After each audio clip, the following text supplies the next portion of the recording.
Smart city ಅಂತ ಕರೆಸಿಕೊಳ್ಳುವ ಮಂಗಳೂರಿನಲ್ಲಿ ಸ್ವಚ್ಛತೆಯೇ ಮಾಯವಾದಂತಿದೆ. ನಗರದ ಪ್ರಮುಖ ಪ್ರದೇಶವಾದ ಬಿಕ್ಕರ್ನಕಟ್ಟೆಯಲ್ಲಿ ರಸ್ತೆ ಬದಿಯೇ ಕಸದ ರಾಶಿ ಬಿದ್ದಿದ್ದು ಸಾರ್ವಜನಿಕರು ಮೂಗು ಮುಚ್ಚಿಕೊಂಡು ಓಡಾಡುವಂತಹ ಪರಿಸ್ಥಿತಿ ನಿರ್ಮಾಣವಾಗಿದೆ. ಅಚ್ಚರಿ ಅಂತ ಹೇಳಿದ್ರೆ ಇಲ್ಲಿ ಕಸ ಹಾಕುವವರನ್ನ ಪತ್ತೆ ಹಚ್ಚಲು ಸಿಸಿಟಿವಿಯನ್ನ ಅಳವಡಿಸಲಾಗಿದೆ. ಆದರೆ ಆ ಕ್ಯಾಮೆರಾಗಳು ಹೆಸರಿಗೆ ಮಾತ್ರ ಸೀಮಿತವಾಗಿದೆ. ಮಂಗಳೂರು ಮಹಾನಗರ ಪಾಲಿಕೆ ವ್ಯಾಪ್ತಿಯ ಬಿಕ್ಕರ್ನಕಟ್ಟೆ ರಸ್ತೆ ಬದಿಯ ದುರಾವಸ್ಥೆ.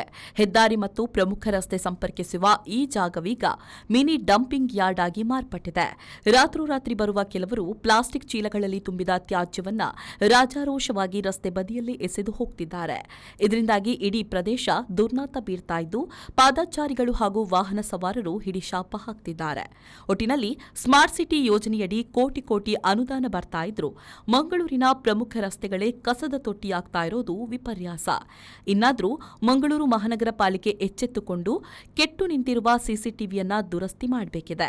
ಕಸ ಎಸೆಯುವವರ ವಿರುದ್ಧ ಕಠಿಣ ಕ್ರಮ ಕೈಗೊಳ್ಳದಿದ್ರೆ ಮುಂದಿನ ದಿನಗಳಲ್ಲಿ ಈ ಪ್ರದೇಶದಲ್ಲಿ ಸಾಂಕ್ರಾಮಿಕ ರೋಗಗಳು ಹರಡುವುದರಲ್ಲಿ ಯಾವುದೇ ಅನುಮಾನವಿಲ್ಲ. ಶರತ್ ಸಾಲ್ಯನ್, ವಿ4 ನ್ಯೂಸ್, ಮಂಗಳೂರು.